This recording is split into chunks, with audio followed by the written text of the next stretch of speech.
As our colleague Andrea Mitchell has been covering this story, and the Rev Al Sharpton, who has the next interview with former Vice President Biden. Andrea. Well, I can just imagine all the questions that Reverend Al is going to be wanting to ask.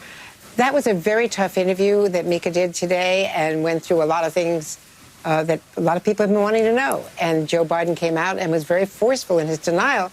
Nicolle, one thing that we've just learned is that our colleague Ali Vitale called the National Archives because Joe Biden said today that he is going to write a letter, and we understand that that is in progress, to the National Archives to release anything that would indicate that Tara Reade, this woman who briefly worked in the Senate in 1992 and 93 on Joe Biden's staff, had filed a sexual harassment complaint against him, as she says she did, not mentioning sexual assault, mentioning at the time, she says now that she filed a harassment complaint. No one has ever found a record of that, and so Biden said today that he would ask the National Archives to release it. Well, Ali Vitale has just talked to a spokesperson for the National Archives, which says that they would not be the repository for those personnel files. Those personnel files would still be in the Senate. So this takes it back to the Secretary of the Senate, probably, who is an appointee of Mitch McConnell. So there you go as far as getting any kind of record. But there are a lot of questions about Tara Reade's account. Last year, she was one of the women who said that she was made uncomfortable by non-sexual touching from Joe Biden, and he responded to that at the time in April of last year when he first announced.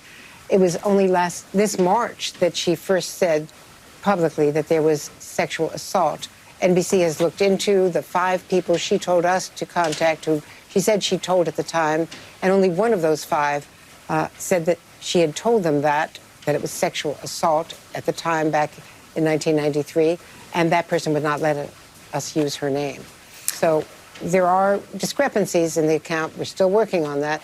We obviously want to talk to Tara Reade on the record, on camera. We understand she's going to do a Fox News interview this weekend, but we are still hoping she will say yes to us as well. Rev, I agree wholeheartly with what Andrea said about Mika's questioning, which was insistent, sharp, and important. I mean, important not just for anyone probing the truth, but also for Joe Biden to answer these questions and to answer them to the satisfaction of his surrogates and supporters who are out there defending him against these allegations. You have the next interview with him. What for you was not answered to your satisfaction, or where do you want to know more? I think he answered all of Mika's questions. I think it was a very tough interview, and I will ask if he has anything he wants to add to what he's already said. I think he was very forthright in his answers.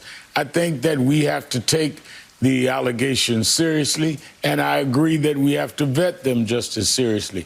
My interview with him was set up prior to his agreeing to do the interview and coming forward. So a lot of my interview is going to be around the racial disparities and COVID-19 and his presidential run and other matters. But I will ask him, does he have any additions here to what he has said to Mika just this morning, because she did 20 minutes. I don't know what else you can ask unless something develops between now and the time my interview airs tomorrow. But I must say this, that the Republicans need to, if they're going to try to use this politically, it could be a slippery slope, because they did open the door to the over 20 women that have made allegations against Donald Trump. And I remember during the 2016 campaign when Donald Trump walked into a debate with several women that had made allegations against Bill Clinton, and he was running against Bill Clinton's wife, not even Bill Clinton. I don't think Donald Trump wants to see a parade of women that have made on the record allegations against him, some harassment, some could be considered assault, and many of them a lot more recent than 27 years. So I don't know if they really want to make this a political issue. Notwithstanding it's serious, it should be taken seriously, but if they make it political, they may not want to go there.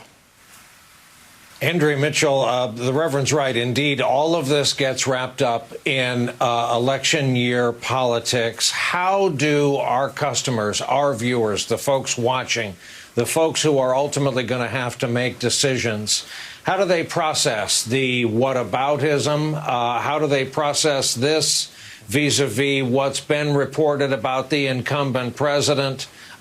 It's a lot. And I suppose at the end of the day, you look into the high-definition television and try to look into someone's eyes. It's exactly. And of course, that has been one of the problems that Joe Biden has had throughout all of this, is that we are not covering the 2020 campaign the way we normally would. We are not covering primaries. They're not being held. We probably will not have a convention as we know conventions to be because of the pandemic.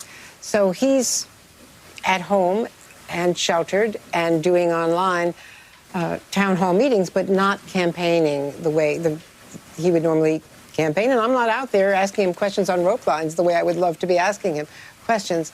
So that is one reason why this has not gotten as much attention, either to be proved or disproved, as it normally would.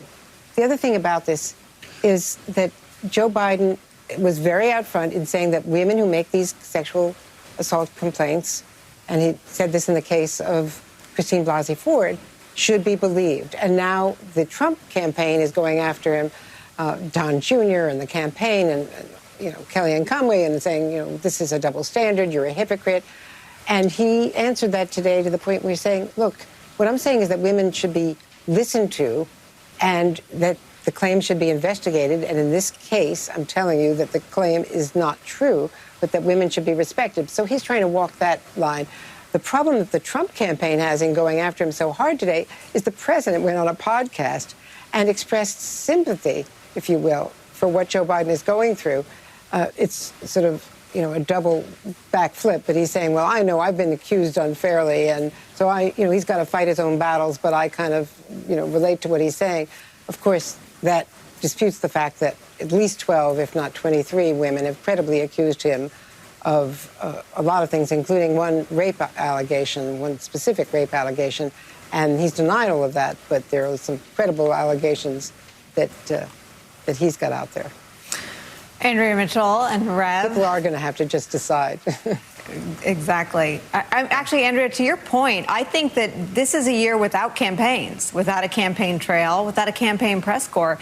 And the silver lining, if you will, is that voters are going to have to watch that interview this morning and make their own judgments about. There are no more arbiters. There are no more poobahs in either party. Let me just say this, too, having once been a part of the Republican Party.